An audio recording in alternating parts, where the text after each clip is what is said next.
I suppose you could call it the realm of my consciousness. I'm someone who no longer exists in the real world, after all, as you well know. It's nothing. I still have enough strength to play the part of a good host. I've always hoped that I'd get the chance to talk to you like this, and now, the time has finally arrived.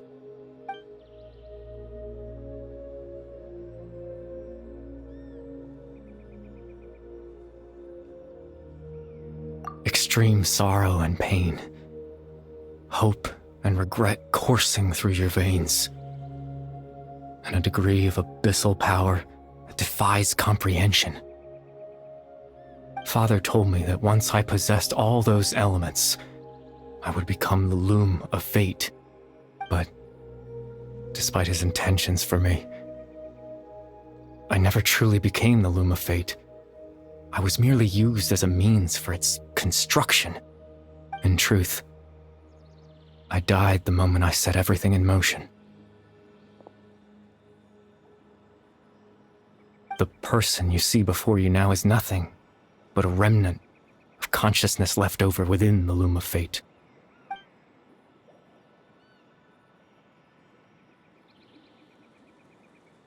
As for your question, the loom of fate is a device capable of weaving ley lines. In its primitive form, it can only be used to create and implant memories. But, as more of it is completed, its power becomes stronger and stronger, until finally, it has the power to weave real ley lines of its own. Once fully completed, the moment it gains the power to weave ley lines, it loses the lower-level ability to influence memories.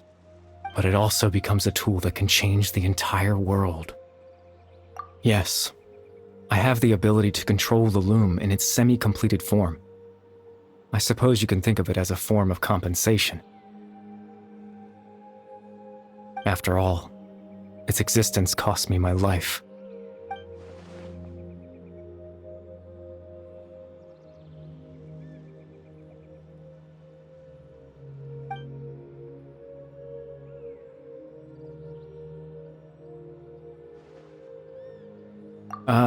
That.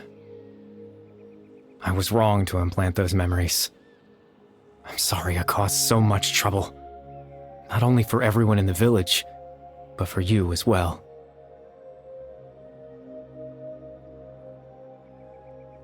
I just wanted them to feel like I once existed in this world. As if I had a chance at life.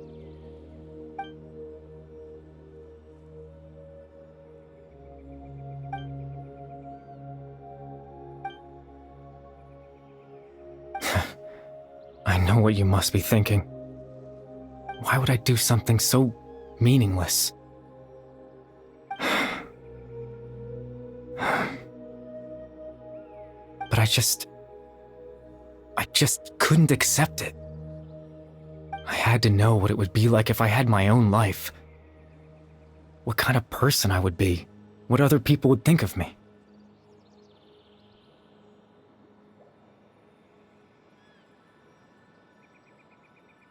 Chief Ahmadiyya, Baram, Granny Jahiyat, Atosa.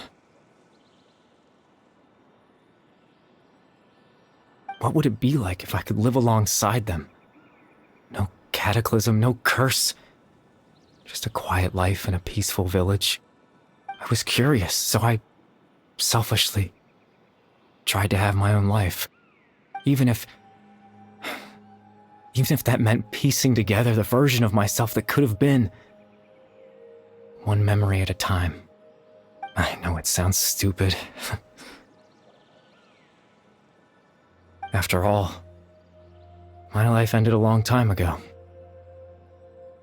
Any chance at living was stripped away from me when I was 8 years old. My consciousness left to mature in an illusory world of nothingness. Even the form you see before you was nothing but an invention based on my father's appearance. An imagined version of what I would look like if I had the chance to grow up.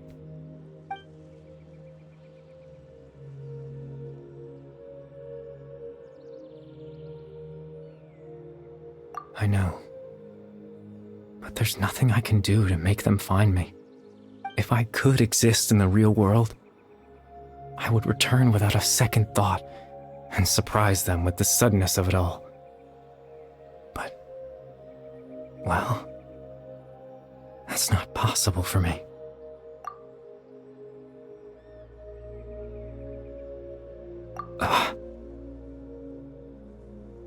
I know.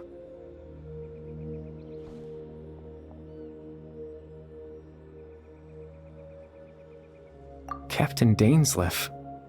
Twilight Sword, you mean? No need to meet up with him. Things should already be settled on his end. Exactly. As someone who could only exist in people's memories, the fact that I'm able to talk to you in my consciousness like this can only mean one thing. The Loom of Fate has already been completed.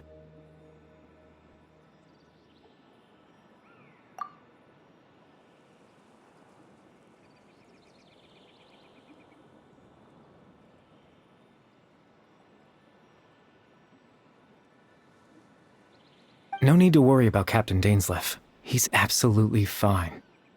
The only reason he lost the eye was because I happened to guess exactly what he was planning. Captain Dainsleif has had the eye inside his body this whole time, hasn't he? His plan was to lure the Abyss Order to a false location, capitalizing on their pursuit of the eye in order to have the chance to confront the prince. He would then hand the eye to you and tell you to take it away from that location. That way, Captain Dainsleif could accomplish his own goal and ensure the safety of the eye all at once. A very thorough plan. That's right, because in his mind, he had given it to you already.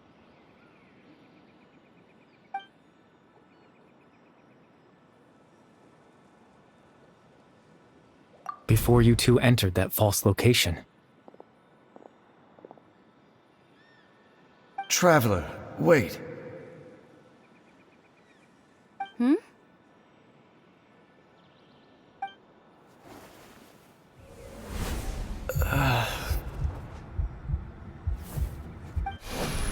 We've no time to lose. Let's head inside.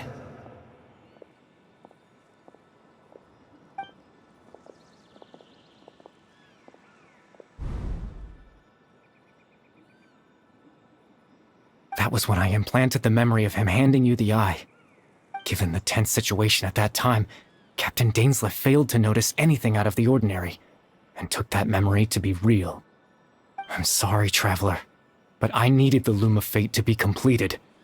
And to do that, we had to retrieve the eye.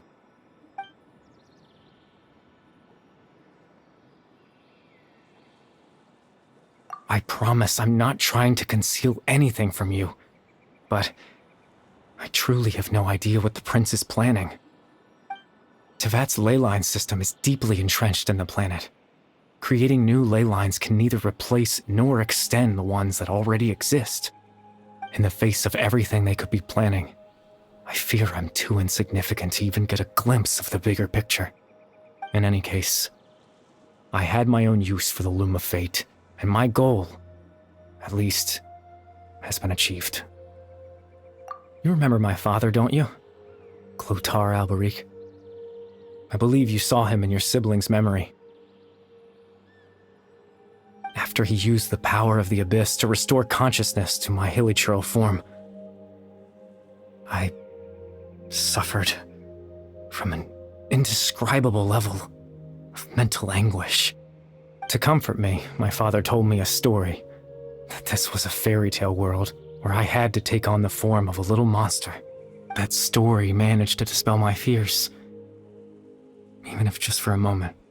My goal was simple: to use the Loom of Fate in its near-completed form, when its ability to create memories was at its strongest, to implant a specific memory into the minds of the hilichurls.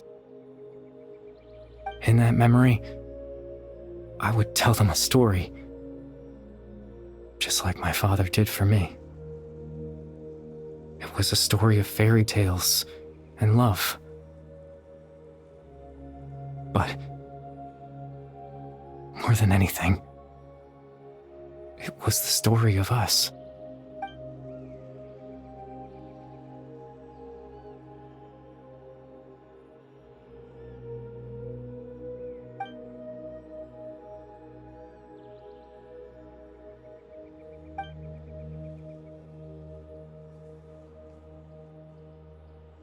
can't change the world. Not when I lost the very right to exist within it. Implanting those memories, that was the most worthwhile thing I could offer. All that's left of my existence is a wisp of residual consciousness tied to the loom of fate. In truth, that trace of my consciousness should have dissipated long ago. My goal was the one thing that allowed me to hold on all this time. But now, the bedtime story is finished. And it's finally time to rest.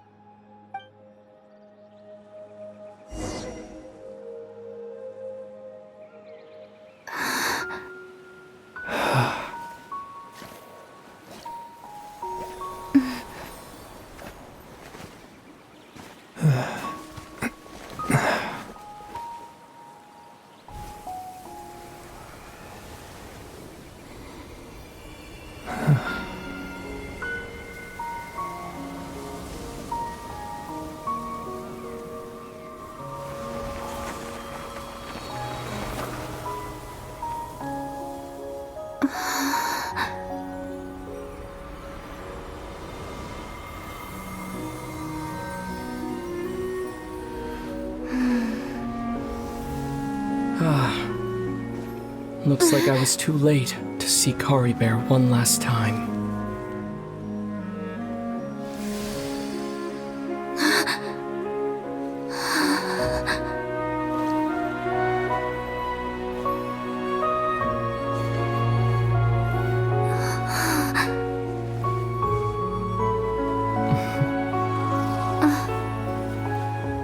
Kari Bear's consciousness is gone, and this space will soon disappear along with it.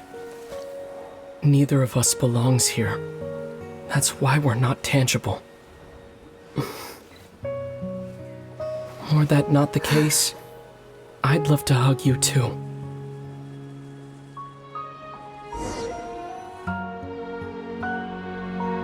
Well, how about a conversation?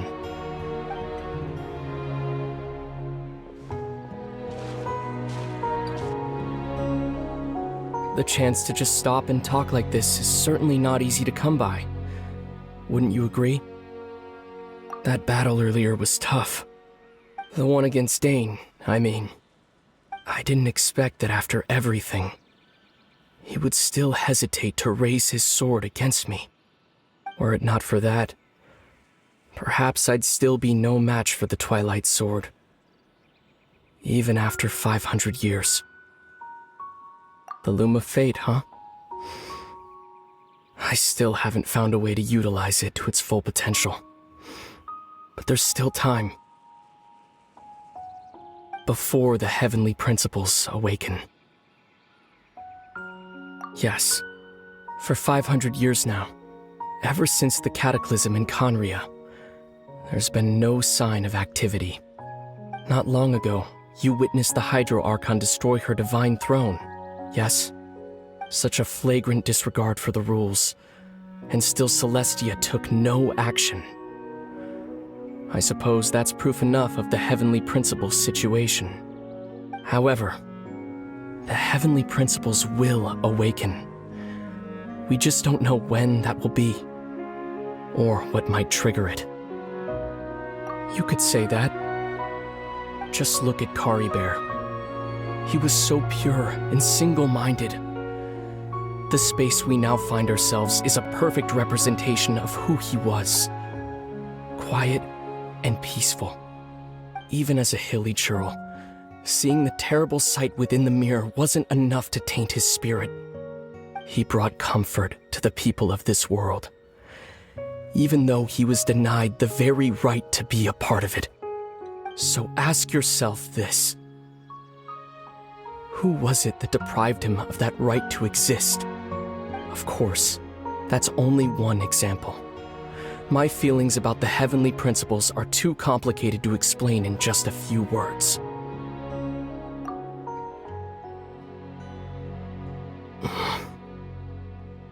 Lumine?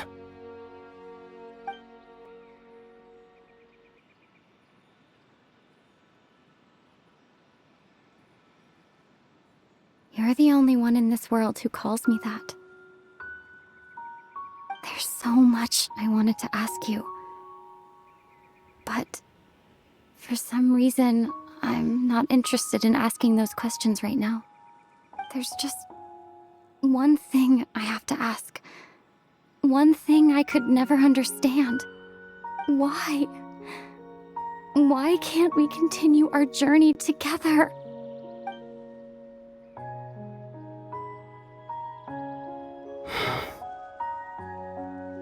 At the end of my journey, I arrived at a place known as the Sea of Flowers at the end. Do you remember? A long time ago, when we traveled between worlds together. You told me you wanted to find a place in the universe where that one flower was in full bloom. To have a place like that suddenly appear before me? Well, would you think of that as a coincidence? You mean? I miss you too, Lumine. But as this war continues to rage, and as I continue to seek that final answer, I don't even know how to face myself sometimes. Let alone my own sister. What's going on? This space has lost its tether. I doubt it'll be able to exist much longer. In fact, aside from our ability to physically interact with each other, there's something else you should know about this space. With Kari Bear gone, we won't be able to remember anything that happened here. Everything in this space will be wiped from existence, including all memory of our reunion. You're only telling me this now?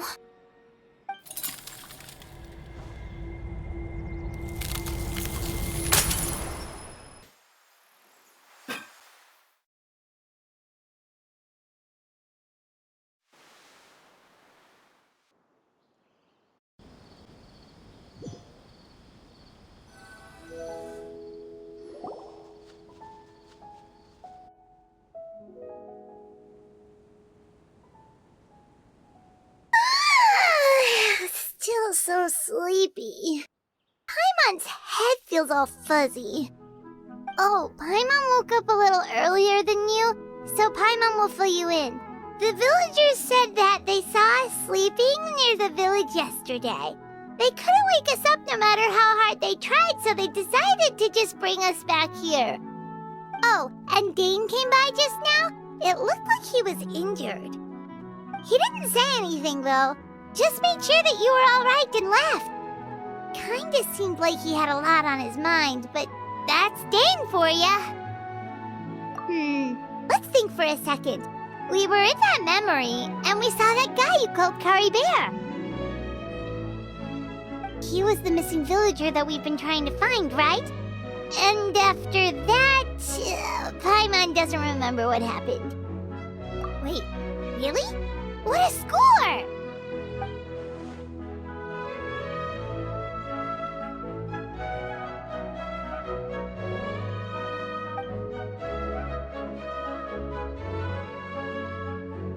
Well, what happened after that?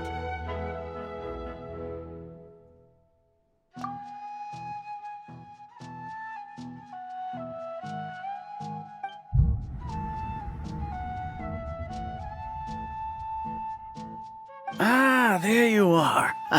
Sleep well? Bayram, you sure seem happy. Did something good happen? Something good? Huh. Wasn't anything good or bad, I'd say. It's just that, well, the village organized another search party yesterday. It didn't feel right to leave all the searching to the adventurers. So there we were, searching away, when suddenly this one guy said it all came back to him.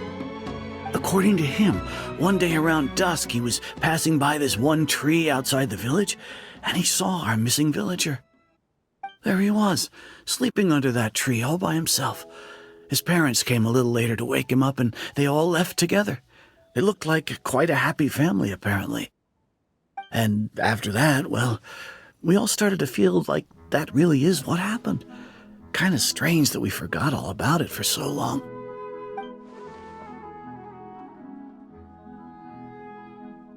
Oh, and we also remembered his name, Curry Bear. Now, that's not a name you hear every day. Would have been helpful if we remembered it sooner. Well, I hope he's happy wherever he is, and we're all relieved now that we know what happened. Seems like everyone thinks Curry Bear left the village. That's probably for the best. At least they have some sort of explanation now. Paimon wonders how Atosa's doing. Maybe we should go check on her. If she hasn't remembered like everyone else, we can tell her what happened. Paimon didn't see her in the village just now, so she's probably at the tree. Come on, let's go talk to her.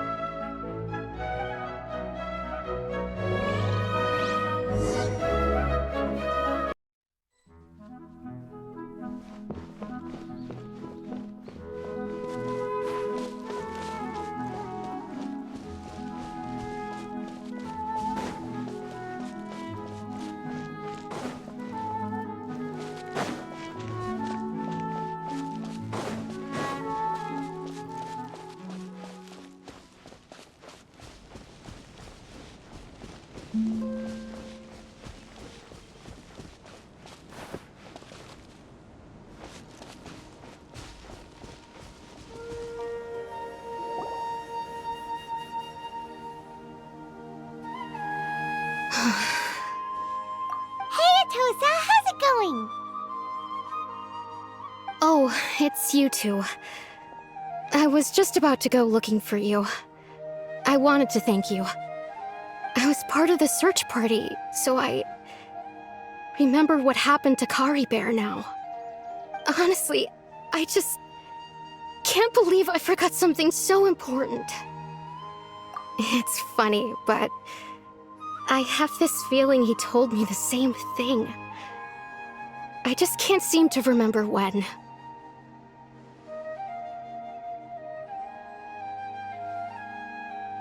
I guess it doesn't really matter anyway.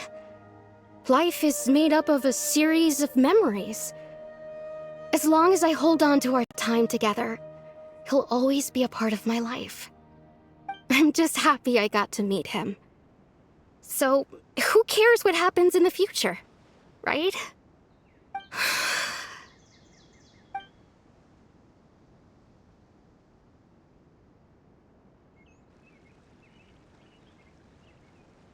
Okay, I'll admit, I'm just putting on a brave face. I was dumped, wasn't I? Otherwise, why would he just leave like that without saying goodbye? You don't need to comfort me. I'll be okay. It's just like Curry Bear said. It's the things we overcome that make life more precious. And you know, if he has a heart, maybe he'll come back and see me one day. Anyway, thanks for all your hard work, you two. I promised I'd help Granny Jahiet with something, so I should head back. Goodbye! Well, that should be it, right? Everyone's lives can go back to normal now. Oh, right! Weren't you about to tell Paimon what happened after your conversation with Curry Bear?